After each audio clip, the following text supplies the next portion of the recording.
अस्सलाम वालेकुम अज़ीज़ तालिबात, हम 7वीं जमात की उर्दू ए की दूसरी समाही कर रहे हैं, जिसकी हम पहली नज़्म मुकम्मल कर चुके हैं। आज हम इसका अगला सबक शुरू करेंगे जो कहानी पर मुश्तमिल है, जिसका उन्वान है किसान की दनाई।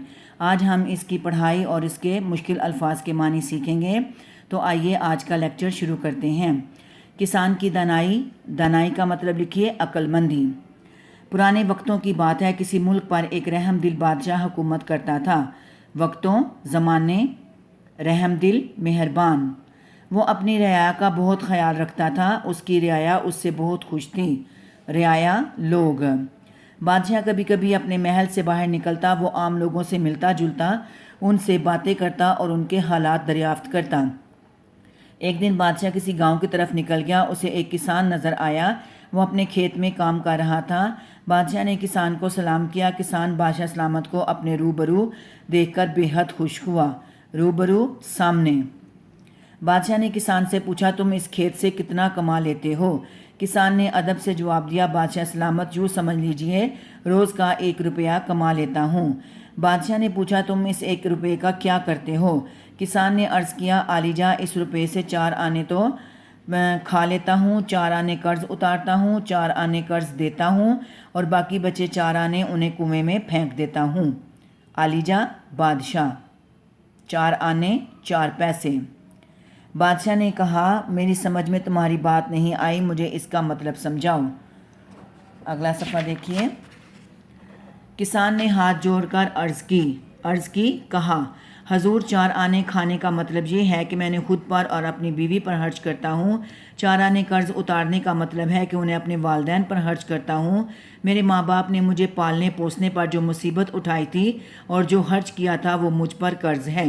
उसे मुकम्मल तौर पर उतारना तो मेरे बस में नहीं, मगर कोशिश करता हूँ कि कुछ ना कुछ उतार दूँ।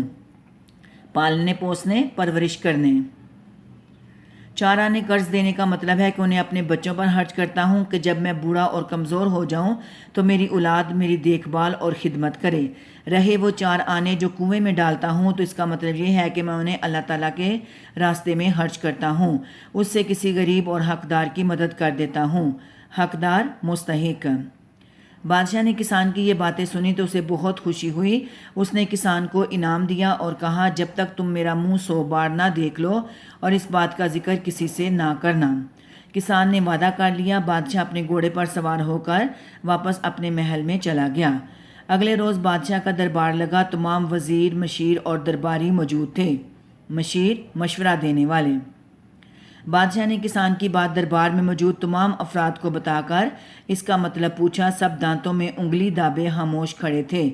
दांतों में उंगली दबाना का मतलब है हैरान रह जाना। बादशाह का वज़ीर नहायत दाना, ज़ीरक और होशियार था। दाना अक्लमंद, ज़ीरक चालाक।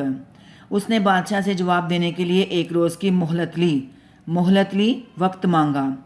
वज़ीर ने उसी वक्त घोड़े पर ज़हन कसी और किसान के पास पहुंचकर दम लिया।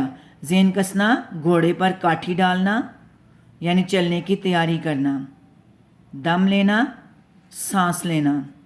उसने किसान से इस बात का मतलब पूछा। किसान ने कहा, मैंने बादशाह को ज़ुबान दी है कि मैं इसका मतलब उस वक़्त तक किसी को नहीं बताऊंगा जब तक बादशाह का मुंह 100 बार ना देख लूं। ये सुनकर वज़ीर परेशान हो गया। उसने किसान से कहा कि कोई रास्ता सोचो, मैंने बादशाह से वादा किया है कि कल इस सवाल का जवाब दूंगा। किसान सोचने लगा। थोड़ी देर बाद उसके जहन में एक तरकीब आ गई। उसने वज़ीर से 100 अशरफियाँ मांगी। वज़ीर ने झट से 100 अशरफियाँ किसान के हवाले कर दी। झट, फ़ौरन। अशरफियाँ, सोने के सिक्के। अशरफियाँ पाकर किसान ने वज़ीर को तमाम बात बता दी। वज़ीर खुश लौट गया। अगले रोज़ दरबार लगा। बादशाह ने वज़ीर से सवाल का जवाब पूछा।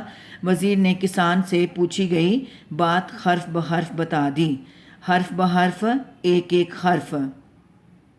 यहाँ तक निशान लगा लें। आज के लिए इतना ही काम है। फिर इसके बाद मैं इनकी तस्वीर अल्फाज मानी की सेंड करती हूँ, जिन्हें आपने अच्छी तरह से याद करना है। अल्लाह।